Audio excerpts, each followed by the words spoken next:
সার্বভৌমত্ব করিডোরের মতো স্পর্শকাতর বিষয়ে আপোষ নয়, ব্রিফিংয়ে সেনাবাহিনী। সরকারের সঙ্গে কোনো দূরত্ব না থাকার দাবি। 21শে আগস্ট গ্রেনেড হামলা মামলার রায়ের বিরুদ্ধে লিভ টু আপিলের শুনানি আজ। আগের আদেশ বহাল থাকার আশা আসামি পক্ষের।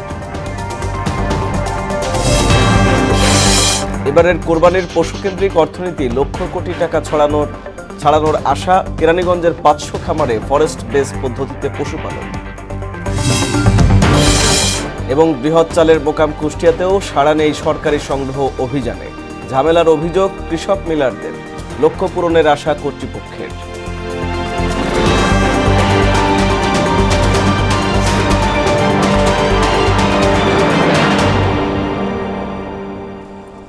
আসসালামু আলাইকুম, সবাইকে মোহনা সংবাদে স্বাগত। শুনছিলেন শিরোনাম, সঙ্গে আছি আমি আরিফুল ইসলাম। এবার পুরো খবর। সার্বভৌমত্ব ও করিডোরের মতো স্পর্শকাতর বিষয়ে কোনো আপোষ নয় বলে জানিয়েছেন সেনাবাহিনী। দুপুরে সেনা সদরে এক ব্রিফিংয়ে জানানো হয়, জাতীয় নিরাপত্তা বিঘ্নিত হয় এমন কোনো কাজে সেনাবাহিনী যুক্ত হবে না। সেনাবাহিনীর সঙ্গে সরকারের কোনো দূরত্ব নেই বলেও ব্রিফিংয়ে জানানো হয়। মাহবুব হাসান রিপনের প্রতিবেদন।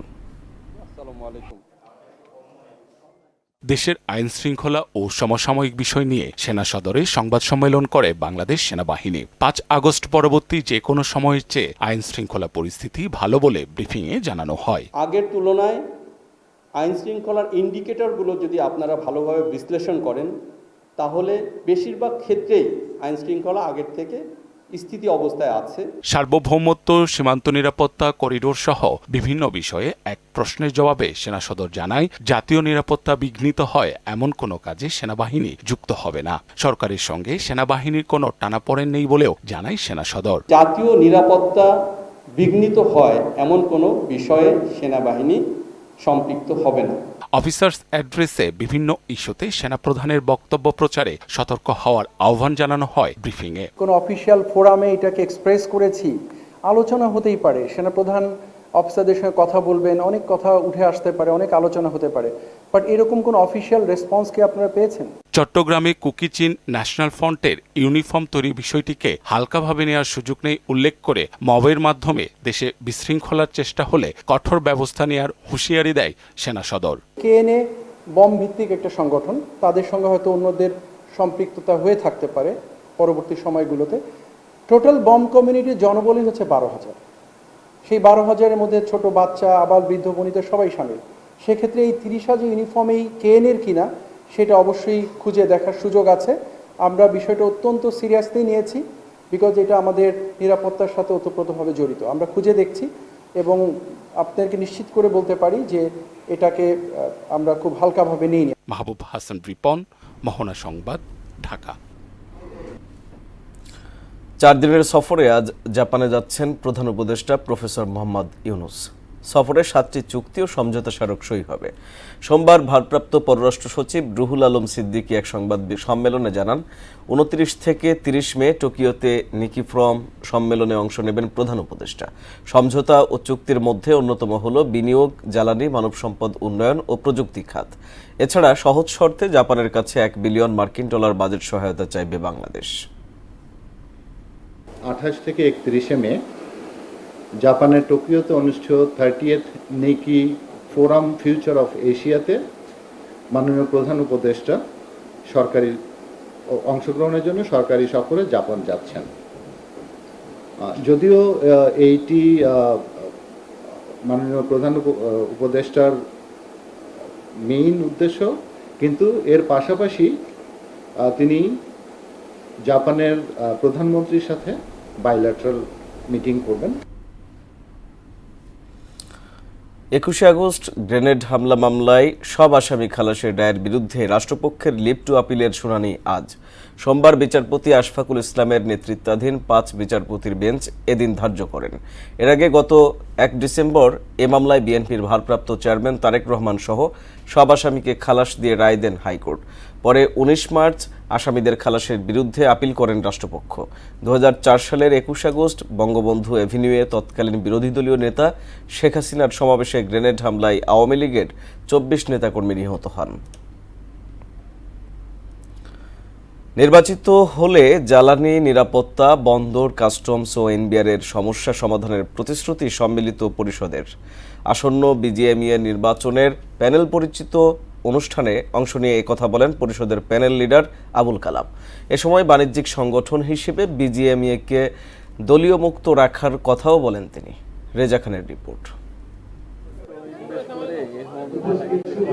৩১ মে তৈরি পোশাক শিল্প মালিকদের সবচেয়ে বড় সংগঠন বিজিএমইএর দ্বিবার্ষিক নির্বাচনে অংশ নেবে ফোরাম জোট, ঐক্য পরিষদ ও সম্মিলিত পরিষদ। উত্তরা বিজিএমইএ কার্যালয়ে সোমবার রাতে সম্মিলিত পরিষদের মাধ্যমে শেষ হল 3 দিনের প্যানেল পরিচিতি অনুষ্ঠান।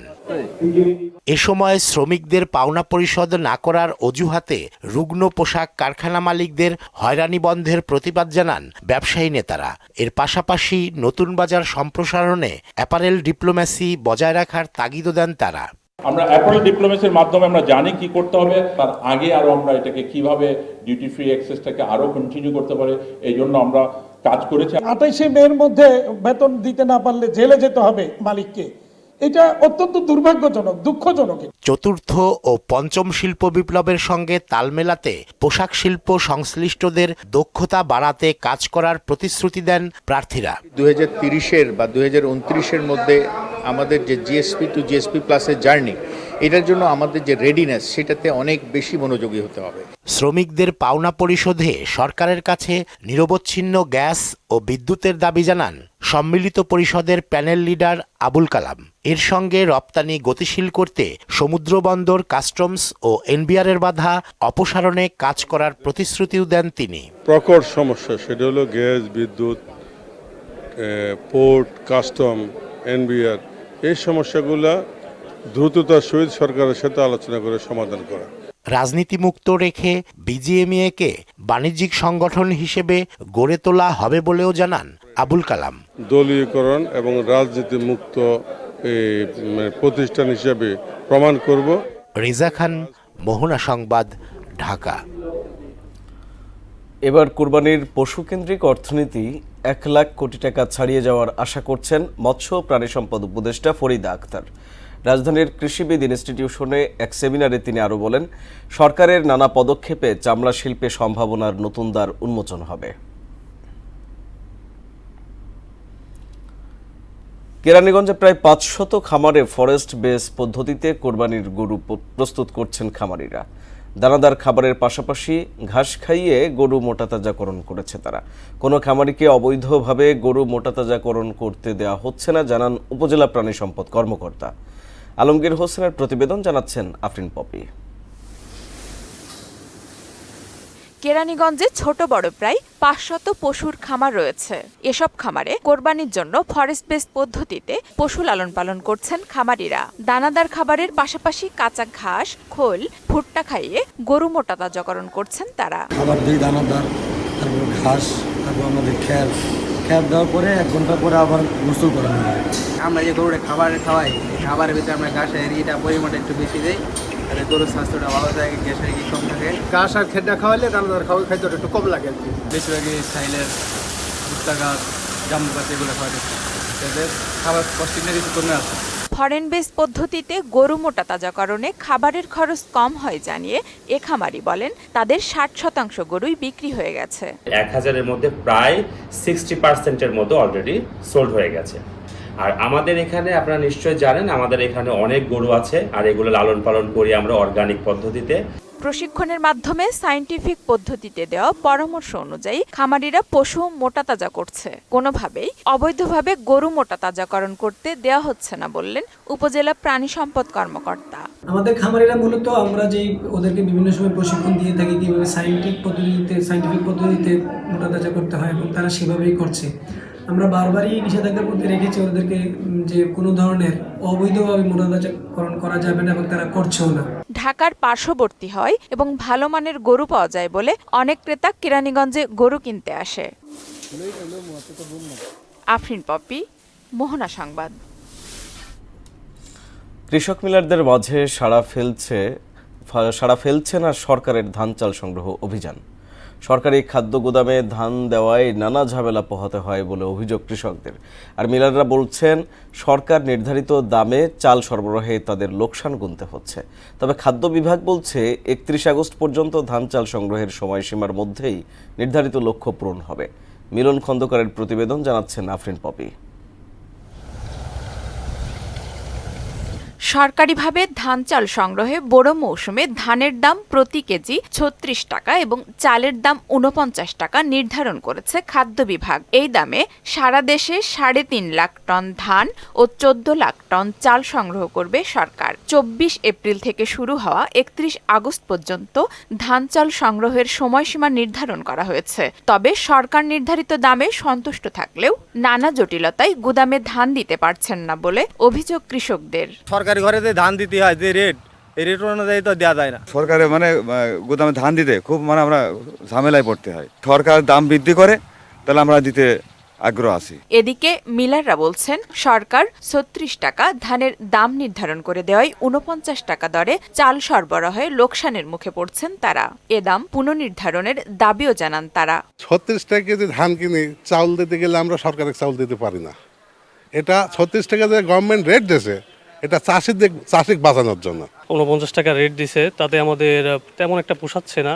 50 টাকার উপরে আমাদের পড়তা পড়ে যাচ্ছে। মূল্য রেটটা যদি পরবর্তী আরেকটু বাড়ায়, আমাদের মিলারদের জন্য আরেকটু সুবিধা হবে। নির্ধারিত সময়ের মধ্যেই সরকারের ধান চাল সংগ্রহ অভিযান সফল হবে বলে দাবি করছে খাদ্য বিভাগ। কৃষকরা ধান দেওয়ার জন্য ইতিমধ্যে আমাদের অ্যাপসে নিবন্ধন কার্যক্রম অব্যাহত আছে এবং তাদেরকে আমরা গুদামে ধান দেওয়ার জন্য বিভিন্নভাবে উদ্বুদ্ধ করছি।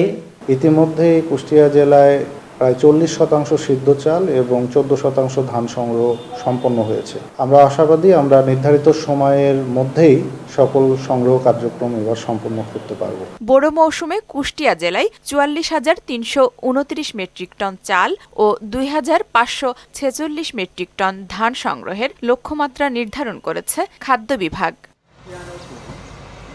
আফরিন পপি, মোহনা সংবাদ। এ বিষয়ে আরো জানাতে আমাদের সাথে যোগ দিবেন সহকর্মী মিলন খন্দকার। মিলন, চালের বৃহৎ মোকাম কুষ্টিয়ায় সরকারের ধান চাল সংগ্রহ অভিযান কেমন দেখছেন সেখানে?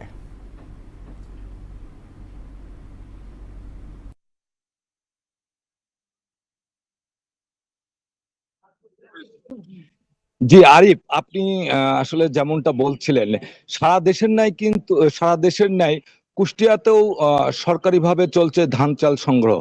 তবে আমি খাদ্য বিভাগ আমাকে যেমনটা জানিয়েছে যে 31 আগস্টের মধ্যেই কিন্তু ধান চাল সংগ্রহের নির্ধারিত লক্ষ্যমাত্রা পূরণ হবে। তবে আমি আপনাকে একটু জানিয়ে রাখি যে এদিকে আমি কৃষক ও মিল মালিকদের সাথে কথা বলে তারা আমাকে যেমনটা জানিয়েছে, সরকারের নির্ধারিত বেঁধে দেওয়া তালিকা মূল্যেই কিন্তু 36 টাকা ধান ও 49 টাকা চাল দিলে তাদের লোকসানে পড়তে হবে, এমনটাই কিন্তু মিল মালিকরা জানিয়েছেন। তো এবছর কুষ্টিয়া জেলায় বুড়ো মৌসুমে 44,329 মেট্রিক টন ধান ও 2,546 মেট্রিক টন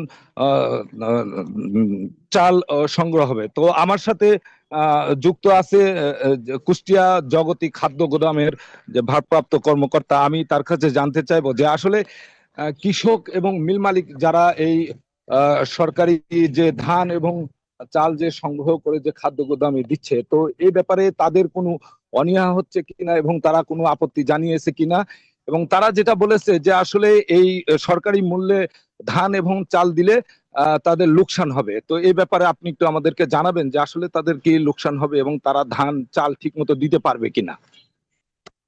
জি জি, আপনাকে ধন্যবাদ আপনাকে প্রশ্ন করার জন্য। জগতী খাদ্য গুদামের চলতি বড় মৌসুমে আমরা 21,584 মেট্রিক টন বড় সিদ্ধ চালের বরাদ্দ পেয়েছি।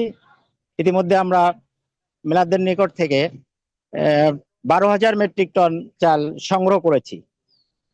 আমরা আশা করছি আগামী 31শে আগস্টের ভিতরে মেলাদের নিকট থেকে আমরা শতভাগ চাল খাদ্য গুদামে ক্রয় করতে পারবো এবং মেলাদের কোনো অনীহা নাই, তারা আগ্রহের সহিত গুদামে চাল সরবরাহ করছেন। এটুকুই আর কি। জি, আপনি যেমনটা কিন্তু শুনছিলেন, তো ভারপ্রাপ্ত কর্মকর্তা যেমনটা বলছিলেন যে আসলে কৃষক এবং মিল মালিকরা যে অভিযোগ করেছে, আসলে তিনি বলছে যে আসলে যে তাদের কোনো অনীহা নেই। তো এই ছিল আমার কাছে কুষ্টিয়া জগতি খাদ্য গোডাউন থেকে চাল ধান সংগ্রহের সর্বশেষ সংবাদ। মিলন, আপনাকে ধন্যবাদ। নাটোরের গুরুদাসপুরে এবছর লিচুর বাম্পার ফলন হয়েছে। আকার এবং স্বাদের কারণে জেলা জুড়ে কদর রয়েছে এখানকার লিচুর। বাজার মূল্য ভালো পাওয়ায় চাষিদের মুখে ফুটেছে হাসি। সব ধরনের পরামর্শ দিয়ে সহায়তা করছে কৃষি বিভাগ। মিজানুর রহমানের প্রতিবেদন, জানাচ্ছেন তাহসিন তারিন। লিচুর জন্য বিখ্যাত নাটোরের গুরুদাসপুর উপজেলা। জেলার 4 ভাগের 3 ভাগ লিচু উৎপাদন হয় গুরুদাসপুর উপজেলার নাজিরপুর ও বিহাঘাট ইউনিয়নে। নাজিরপুরের কানুমোল্লার বটতলায় বসে লিচু বেচাকেনার হাট। এবছর শুধু গুরুদাসপুর উপজেলাতে ৩,২৮০ মেট্রিক টন লিচু উৎপাদন হয়েছে, যার বিক্রি মূল্য প্রায় ৭০ কোটি টাকা। বাজারটা খুব ভালো আছে, আমরা এবছর লাভবান হতে পারবো।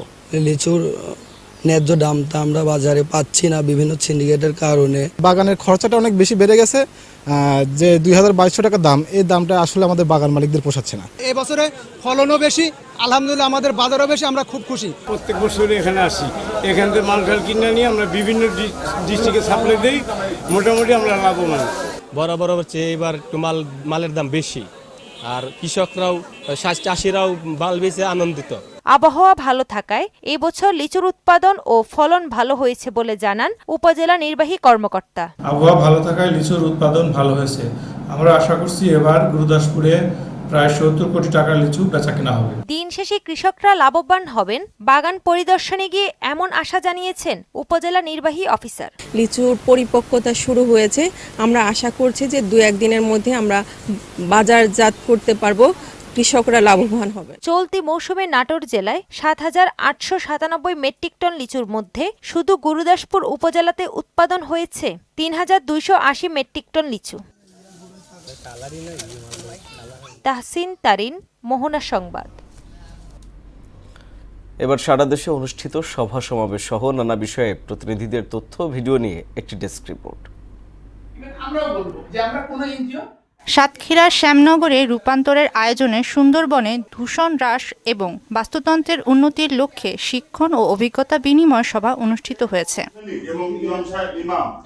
মেহেরপুরের গাংনী উপজেলা আইনশৃঙ্খলা ও চোরাচালান প্রতিরোধ কমিটির সভা অনুষ্ঠিত হয়েছে। সভায় সভাপতিত্ব করেন উপজেলা নির্বাহী অফিসার আনোয়ার হোসেন।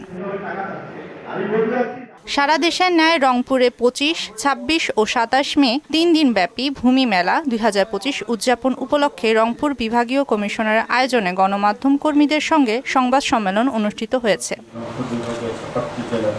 ভোলায় গ্যাস, মেডিকেল কলেজ এবং ভোলা বরিশাল সেতু নির্মাণ সহ 6 দফা দাবি আদায়ের লক্ষ্যে ইন্ট্রাকো গ্যাস ডিপোতে তালা লাগিয়ে দিয়েছে ছাত্র জনতা। নিয়মিত ভূমি উন্নয়ন কর প্রদান করি, নিজের জমি সুরক্ষিত রাখি প্রতিপাদ্য বিষয়কে সামনে রেখে কিশোরগঞ্জের হোসেনপুরে 3 দিনব্যাপী ভূমি উন্নয়ন মেলা উপলক্ষে সচেতনতামূলক সভা অনুষ্ঠিত হয়েছে। জামালপুরে ইসলামপুর সোশ্যাল মিডিয়া অপপ্রচারকারী চাঁদাবাজ মনিরুজ্জামান ওরফে আলম চোরের দ্রুত গ্রেফতার ও বিচার দাবিতে মানববন্ধন অনুষ্ঠিত হয়েছে। চট্টগ্রামের মিরসরাইয়ে বারইয়ারহাট পৌরসভা যুব কর্নার 2 উদ্বোধন করেন চট্টগ্রাম জেলা প্রশাসক ফরিদা খানম। নওগাঁয় শুরু হয়েছে জেলা প্রশাসক gold cup football tournament. Naogaon জেলা স্টেডিয়াম মাঠে টুর্নামেন্টের উদ্বোধন করেন জেলা প্রশাসক মোহাম্মদ আব্দুল আউয়াল। বগুড়ার সোনাতলায় সোনালী ব্যাংক পিএলসির উদ্যোগে খেলাফি ঋণ আদায় মাস হিসেবে বিশেষ ঋণ আদায় ও বিতরণ মহাক্যাম্প অনুষ্ঠিত হয়। রাঙামাটিতে আসন্ন পবিত্র ঈদুল আজহা উদযাপনের লক্ষ্যে সুষ্ঠুভাবে ঈদ জামায়াত বাস্তবায়ন সংক্রান্ত প্রস্তুতিমূলক সভা অনুষ্ঠিত হয়েছে। দেশের প্রান্তিক পেশাজীবী জনগোষ্ঠীর জীবনমান উন্নয়ন প্রকল্পের আওতায় পার্বতীপুর সমাজ সেবা কার্যালয় আয়োজনে একটি অবহিতকরণ সেমিনার অনুষ্ঠিত হয়েছে। দিনাজপুরের বিরল এপি ওয়ার্ল্ড ভিশন বাংলাদেশ আয়োজনে অনুপুষ্টি জিঙ্ক সমৃদ্ধ বৃধান 100 চাষ প্রদর্শনী উপলক্ষে আলোচনা ও মাঠ দিবস অনুষ্ঠিত হয়েছে। এ সময় প্রধান অতিথি হিসেবে উপস্থিত ছিলেন উপজেলা কৃষি কর্মকর্তা মোস্তফা হোসেন ইমাম। মিশেল বিনতে আনোয়ার, মোহনা সংবাদ। এবার আন্তর্জাতিক প্রসঙ্গ। গাজা ইসরায়েলি হামলায় আরও অর্ধশতাধিক ফিলিস্তিনি প্রাণ হারিয়েছে। এদিকে পাকিস্তানের সঙ্গে কৌশলগত সম্পর্ক আরও শক্তিশালী করার প্রতিশ্রুতি দিয়েছে তুরস্ক। অন্যদিকে ইরাকে 8 দশকের মধ্যে সর্বনিম্ন পর্যায়ে পৌঁছেছে পানির মজুদ। ইশতিয়াক হোসেনের ডেস্ক রিপোর্ট। গেল দুদিনে গাজার অন্তত 200 লক্ষ্যবস্তুতে হামলা চালিয়েছে ইসরায়েলি বিমান বাহিনী। আর সবশেষ দুটি বিমান হামলায় প্রাণ গেছে অর্ধশতাধিক ফিলিস্তিনির। এ নিয়ে 19 মাসের তাণ্ডবে 54,000 ছুঁই করছে প্রাণহানি। আঞ্চলিক ও বৈশ্বিক অস্থিরতা মোকাবিলায় আসিয়ান নেতাদের চতুর্দশ সংলাপে গুরুত্ব পেয়েছে গাজা, মিয়ানমার ও ইউক্রেন সংকট। ভূরাজনৈতিক সংকট সমাধানে শান্তিপূর্ণ আলোচনা ও কূটনৈতিক উদ্যোগে জোর দিয়েছে আসিয়ান ইন্টারপার্লামেন্টারি অ্যাসেম্বলি আইপা। পাকিস্তানের সঙ্গে কৌশলগত সম্পর্ক আরও গভীর ও শক্তিশালী করার প্রতিশ্রুতি দিয়েছেন তুরস্কের প্রেসিডেন্ট রিসেপ তাইয়েপ এরদোয়ান। ইস্তানবুলে পাকিস্তানের প্রধানমন্ত্রী শাহবাজ শরীফের সঙ্গে বৈঠকে এমন প্রতিশ্রুতি দেন তিনি। ভারতের সঙ্গে সাম্প্রতিক উত্তেজনার সময় পাকিস্তানকে সমর্থন দেয়ায় তুর্কি সরকারকে ধন্যবাদ জানান শাহবাজ। 80 বছরের মধ্যে সর্বনিম্ন পর্যায়ে পৌঁছেছে ইরাকে পানির মজুদ। এতে বিভিন্ন এলাকায় দেখা দিয়েছে সুপেয় পানি সংকট। চলতি বছর বর্ষা মৌসুমেও বৃষ্টিপাত না হওয়ায় এবং ফোরাত ও দজলা নদীর পানি প্রবাহ কমে যাওয়ায় এই প্রধান কারণ বলে জানিয়েছে বার্তা সংস্থা এএফপি। 4 কোটি 60 লাখ জনসংখ্যার দেশটি ভয়াবহ পরিবেশগত সংকটের মধ্য দিয়ে যাচ্ছে বলে প্রতিবেদনে জানানো হয়। ইশতিয়াক হোসেন, মোহনা সংবাদ। এবার খেলার খবর। ফুটবল।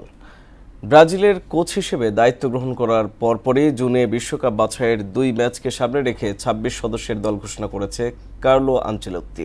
এতে ফিরছেন কাসেমিরো ও আন্তোনি। তবে দলে রাখা হয়নি নেইমারকে। একই সঙ্গে নেই রদ্রিগো। নেইমার পুরোপুরি ফিট না থাকায় তাকে রাখা হয়নি বলে জানিয়েছেন আনচেলত্তি। আগামী 5 জুন ইকুয়েডরের আমন্ত্রণে খেলতে নামবে ব্রাজিল। এরপর 4 দিন বিরতি দিয়ে 10 জুন দেশের মাটিতে প্যারাগুয়ের বিপক্ষে খেলবে সেলেসাওরা। বর্তমান বিশ্বকাপ বাছাইয়ে দক্ষিণ আমেরিকা অঞ্চলের পয়েন্ট টেবিলে 4র্থ স্থানে আছে ব্রাজিল। দর্শক, এই পর্যায়ে জানিয়ে দিচ্ছি আজকের সংবাদপত্রের গুরুত্বপূর্ণ শিরোনামগুলো।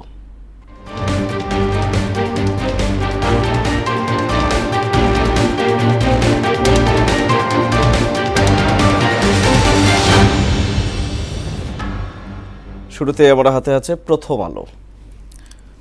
বেশ কিছু গুরুত্বপূর্ণ প্রশ্নে এখনো ঐকমত্য হয়নি জাতীয় ঐকমত্য কমিশন। সচিবালয়ে বিক্ষোভ চলছেই। অধ্যাপক ইউনুস থাকছেন, সংকট কতটা কাটল। দৈনিক ইত্তেফাক। প্রশাসনে বিশৃঙ্খলার আশঙ্কা। চায়ের দোকানে দুর্বৃত্তের গুলিতে প্রাণ গেল বিএনপি নেতার। অভ্যুত্থানকে বাইরে থেকে উগ্র ইসলামপন্থী আন্দোলন হিসেবে তুলে ধরার চেষ্টা হচ্ছে, ডক্টর ইউনুস বলেছেন। সমকালের শিরোনাম। সমস্যাগ্রস্ত 20 আর্থিক প্রতিষ্ঠান একীভূত হচ্ছে।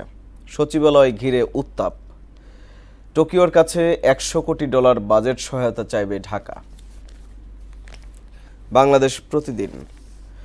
দেশজুড়ে চতুর্মুখী বিক্ষোভ সমাবেশ, মিছিল, কর্মবিরতি, আন্দোলনে অবরুদ্ধ সচিবালয়। করিডর দেশের নিরাপত্তা ও সার্বভৌমত্ব প্রশ্নে আপোষহীন, সেনাবাহিনী বলেছেন। প্রাথমিকে কর্মবিরতিতে অচল অবস্থা। যুগান্তরের শিরোনাম। সেনা সদরের সংবাদ সম্মেলন। সরকার সেনাবাহিনীর মধ্যে বিরোধ নেই। দেশব্যাপী একযোগে কর্মসূচি পালনের ডাক। বিক্ষোভে উত্তাল সচিবালয়। সরকারি চাকরি অধ্যাদেশ সংবিধান বিরোধী। বণিক বার্তা। ব্যাপক উৎসাহ সত্ত্বেও বাংলাদেশে জাপানি ব্যবসায়ীদের বিনিয়োগ নগণ্য। কার্যত অচল সচিবালয়। আজও চলবে বিক্ষোভ ও অবস্থান কর্মসূচি। The daily star. Breakthrough on core reforms. Protest continue at Secretariat. Army government are working together, not at odds. দর্শক, শিরোনামগুলো দেখছিলেন, এর সাথে শেষ করব মোহনা সংবাদ। যাওয়ার আগে জানিয়ে দেব শিরোনামগুলো আরও একবার।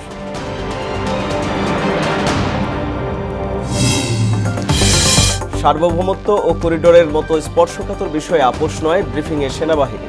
সরকারের সঙ্গে কোনো দূরত্ব না থাকার দাবি।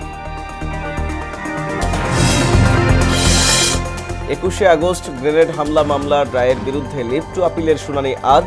আগের আদেশ বহাল থাকার আশা আসামি পক্ষের। এবারের কোরবানির পশুকেন্দ্রিক অর্থনীতি লক্ষ কোটি টাকা ছাড়ানোর আশা। কেরানীগঞ্জের 500 খামারে ফরেস্ট বেস পদ্ধতিতে পশুপালন। এবং বৃহৎ চালের বোকাম কুষ্টিয়াতেও সাড়া নেই সরকারি সংগ্রহ অভিযানে। ঝামেলার অভিযোগ কৃষক মিলারদের, লক্ষ্য পূরণের আশা কর্তৃপক্ষের।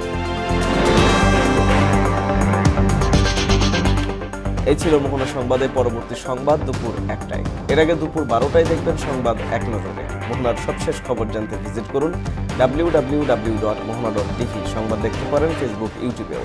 এতক্ষণ সঙ্গে থাকার জন্য ধন্যবাদ সবাইকে।